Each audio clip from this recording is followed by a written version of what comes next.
Hello viewers, welcome back to our channel தரங்கை பிரதேஷ். என்னுடைய சேனலுக்கு சப்ஸ்கிரைப் பண்ண அனைத்து தோழிகளுக்குமே மிக்க நன்றி. இன்றைய பதிவில் நிலைவாசல் நான் எப்படி மங்களகரமாக வச்சுருக்கேங்கிற பதிவை தான் பார்க்க போகிறோம். நான் தினந்தோறுமே அதிகாலை 5 மணிக்கெல்லாம் எழுந்திரிச்சிடுவேன். 5 மணிக்கு எழுந்திரிச்சிட்டு மெயின் டோரில் க்ளீன் பண்ணிவிட்டு சாணம் தெளித்து கோலம் போட்டுருவேன். அதுக்கப்புறமா நிலைவாசலுக்கு முன்னாடி 2 படி இருக்கும்.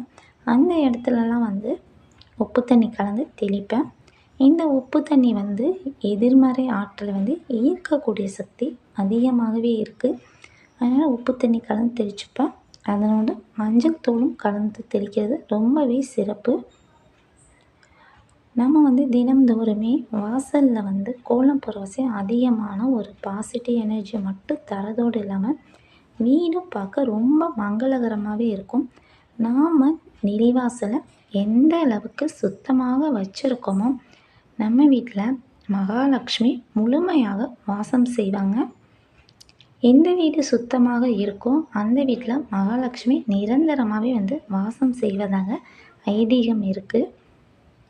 பூஜை அறையை நம்ம எவ்வளவு சுத்தமாக எவ்வளோ மங்களகரமாக வச்சுருக்கோமோ அதே முக்கியத்துவத்தை நம்ம வீட்டு நிலைவாசற்படிக்கு நம்ம கொடுக்கணும்.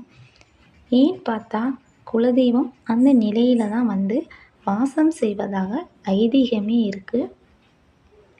எப்பொழுதுமே நிலைவாசலில் மஞ்சள், ஸ்வஸ்தி இது போன்ற தெய்வீக சிம்பிள்லாம் நம்ம டோரில் போட்டு வைக்கணும். இதெல்லாம் நேர்மறை பாசிட்டிவ் எனர்ஜியை கொடுக்கும். 2வது என்னென்னா கண் திஷ்டி போக்கும்.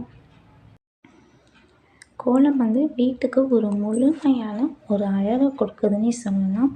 இந்த கோலத்தில் நான் மஞ்சளோ குங்குமமோ எப்பொழுதுமே பயன்படுத்துறது கிடையாது.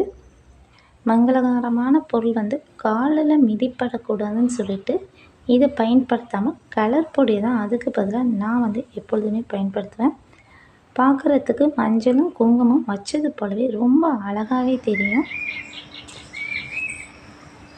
கோலத்தில் பச்சரிசி மாவு நம்ம கலந்து போடுறது ரொம்பவே சிறப்பு. முடிஞ்ச வரைக்கும் பச்சரிசி மாவால் போட முடியலன்னா கூட பரவாயில்லை, கோல மாவில் ஒரு கைப்பிடி அளவு பச்சரிசி கலந்து போட்டோன்னா அந்த எறும்புகளுக்கெல்லாம் அது உணவாக பயன்படும். இதனால் நமக்கு நம்மளுடைய கர்ம வினைகள்லாம் குறையும்னு சொல்லி குறிப்பிடப்பட்டிருக்கு. தினந்தோறுமே கோலம் போட முடியலன்னா கூட வெள்ளி, செவ்வாய் போன்ற மங்களகரமான நாள்களில் கோலம் போட்டு நம்ம வாசற்படியை மங்களகரமாக வச்சு பூஜை பண்ணலாம். இப்போ நான் ஃபுல்லாக கோலம் போட்டேன். நான் இது வாசற்படி நிலையிலேருந்து கொஞ்சம் தூரம் தள்ளி தான் வாசற்படி இருக்குது. இந்த வாசற்படியில் பார்த்தா நான் தினந்தோறுமே 2 அகல் மஞ்சள் குங்குமம் வச்சு ஏற்றி வச்சுருவேன். ஏன்னா நம்ம பிரம்ம முகூர்த்த பூஜை பண்ணும்போது தனியாக தட்டில் வச்சு அகல் வச்சு ஏற்றுவோம். நான் அதற்கு பதிலாக என்ன பண்ணுவேன்னா விளக்கு ஏற்றுவேன். விளக்குங்கிறது என் வீட்டை பொறுத்த வரைக்கும் எவ்வளோ விளக்கு வேணாலும் ஏற்றலாம், கணக்குங்கிறதே கிடையாது. எவ்வளோ விளக்கு ஏற்றுறோமோ அந்த ஒளியில் தான் தெய்வமே இருக்கிறதா ஒரு ஐதீகமே இருக்குங்கிறது நம்ம எல்லாருக்குமே தெரிஞ்சது தான். சில வீடெலாம் வாஸ்து குறைபாடு உள்ள வீடுன்னு சொல்லப்படும். அந்த வீட்டு வாசல்லாம் இன்னும் நம்ம ஒரு சின்ன தொட்டியில் துளசி வச்சு வழிபட்டு வந்துக்கிட்டே இருந்தோன்னா லக்ஷ்மியோட முழு அருளும் நமக்கு கிடைக்கும். இந்த தோரணம் பார்த்தா நான் ஆன்லைனில் ஆர்டர் பண்ணி வாங்கினேன்.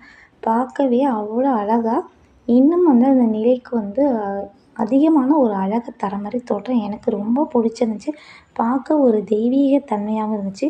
வாசலோட நிலைப்படியில் 2 சைடும் எலுமிச்சை பழம் வச்சுருப்பேன். இந்த எலுமிச்சை பழம் ஒரு அகலில் உப்பு கொட்டி அது மேலே லெமனை 2ஆக கட் பண்ணி வச்சுருப்பேன். இது வரவங்களோட கண் திஷ்டி பார்வை அது மேலே பட்டுச்சுன்னா அந்த கண் திஷ்டிங்கிறது நிச்சயமாக குறையும்.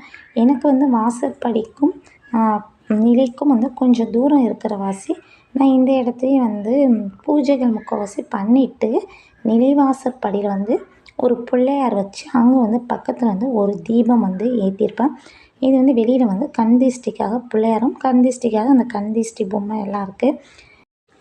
நிலை வந்து ரொம்ப சிம்பிளாக தான் இருக்கும். அது பக்கத்தில் ஒரு பிள்ளையார் வச்சு விளக்கேற்றி வச்சுருவேன். இவ்வளோ தான் என்னோடய நினைவாசப்படியும் நான் வந்து மெயின்டைன் பண்ணுறது. இந்த வீடியோ பிடிச்சிருந்தா மறக்காமல் லைக் பண்ணிட்டு ஷேர் பண்ணுங்கள். Bye friends.